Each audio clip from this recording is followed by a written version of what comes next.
Hey everyone, welcome back to another episode of Fulfilled Femme Entrepreneur. It's your host, Cassandra Rosa.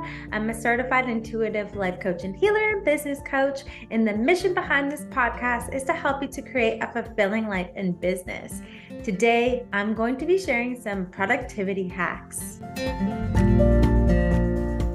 Hey, I am so excited to talk about productivity today. I am a productivity junkie. I am obsessed with doing things the most efficient way because time is of the essence. It's the only thing that we never get back in life. So I have to admit, I'm kind of like obsessed with productivity. And I actually had a productivity course back in the day. And my first gift was a productivity guide. So I'm excited to gift all of you listeners and our friends over here on YouTube my productivity guide. It's the guide to your most productive week ever. I'll leave the link in the show notes as well as in the description of this YouTube video. So there are lots of practical tools to help you with your productivity. This tracking process that has been such a game changer for me when it comes to my productivity.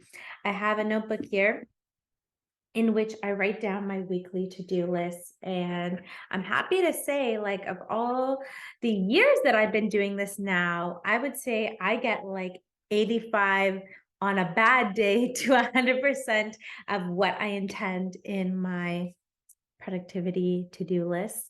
I call them dreams to achieve lists. That's the rate in which I love to get things done on a weekly basis. And I would love those results for you. So come and get your guide in the show notes or in the description of this video. I'm going to share with you some of the hacks here, and then you can kind of continue with the tips over my productivity guide. But I found in my journey, it was like 2017, 2018, I had lots going on. I was working 6 days a week before I became an entrepreneur. I was taking so many personal development courses, traveling to the US, taking some virtually. So there was like 3 courses going on at the same time. And I was building my business in like 2019 onwards. So there was like so much going on that I had to be efficient. I had no other choice to balance my personal development, my business, my work, and my personal life. And I'm sure for you listening, you might be a mom, you might be a dad, you might be having multiple jobs and building a side hustle. So take these tips. Let's do this thing. So first thing to consider in productivity is choosing the path of least resistance. Okay, if you want to be more productive, it's important to have that awareness of yourself, of when you're in the most flow, when you're most productive. You might be a morning person when it comes to productivity. You might be a night owl when it comes to productivity. Instead of changing the way that you naturally show up in the world, choose the path of least resistance.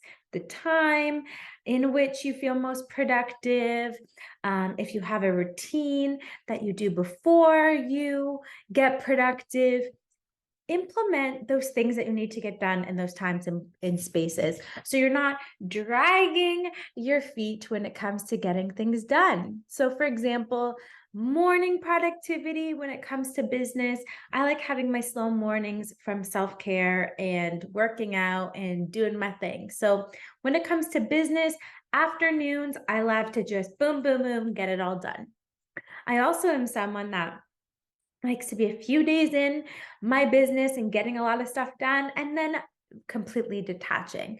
While some other people might be the early risers and get things done. Some people may be a few hours every day to get things done. So it's really looking at you, not finding, oh, this works for this successful person. I have to do things exactly that way and bang your head against the wall when it's not happening naturally.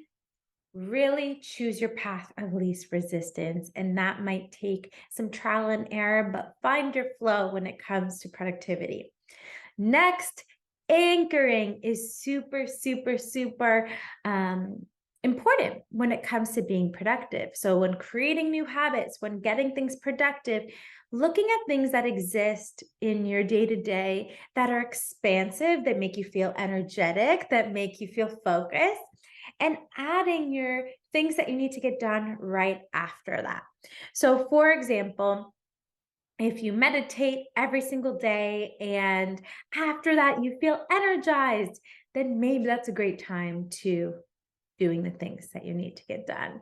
Or after working out, or after having a shower, whatever that may be. Look at those things that happen every day that make you feel expansive and focused, and pencil in your to-dos after that. Next is intentionality. Okay. Being intentional with the things that you need to get done. So, making the small intentions, focusing on even if it's a few things a day that you need to get done, is crucial. Super, super crucial. So that you're not going by the seat of your pants in your day. I'm like, oh, maybe I'll do that today. It's like being really intentional with what you want and making small steps that you can get done so you build that momentum. So, for example, with podcasting, today's a podcasting day that I'm recording a bunch of solo episodes.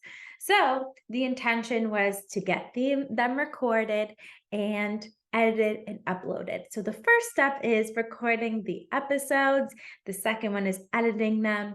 On Anchor is the platform I use, as well as an iMovie for YouTube, and then uploading them and having all of the graphics to go along with it. So I have these like small tidbit steps that I need to do to get the overall objective done.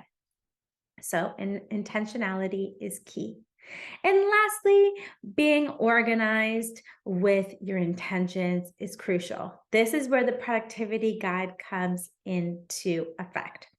So grab a notebook that you have, and it'll walk you through this in the productivity guide, but you write down like dreams to achieve by a week after you write the list. So you write down your intentions, your habits at large that you would like to achieve in the week. You write it all down, even the things like drinking water. I have drinking 2 liters of water a day, even on here. Editing and recording the episodes of the podcast, calls, workouts, everything. You write it all down on there. And then you can have something like a agenda. I love these. They're by Bando, the company, that you can write down your daily intentions. And by having this organization in this system, maybe you use digital calendars, Google calendars, like your Apple calendars that you like to do things, whatever that may be, your notes, having a way to have your weekly picture and then your daily intentions. And the important thing is to have these in an area that you hang out a lot of the time, that you can manually check off and stay organized. That way you're staying connected to this list on a daily basis, and you're able to track your progress. That's the last thing. Track your progress to see what's working, what's not, so you can pivot accordingly. With that being said, some productivity hacks that have helped me to achieve 85 to 100% productivity of my weekly to-dos is choosing the path of least resistance, anchoring in the tasks that you need to do after habits that make you feel energized and focused, being intentional and creating small steps, staying organized, and tracking your progress. Thanks for watching the video. If you enjoyed it, please give it a big thumbs up and subscribe to the channel. Hit the notification bell so you'll be notified every time I'll upload a new video on Thursday.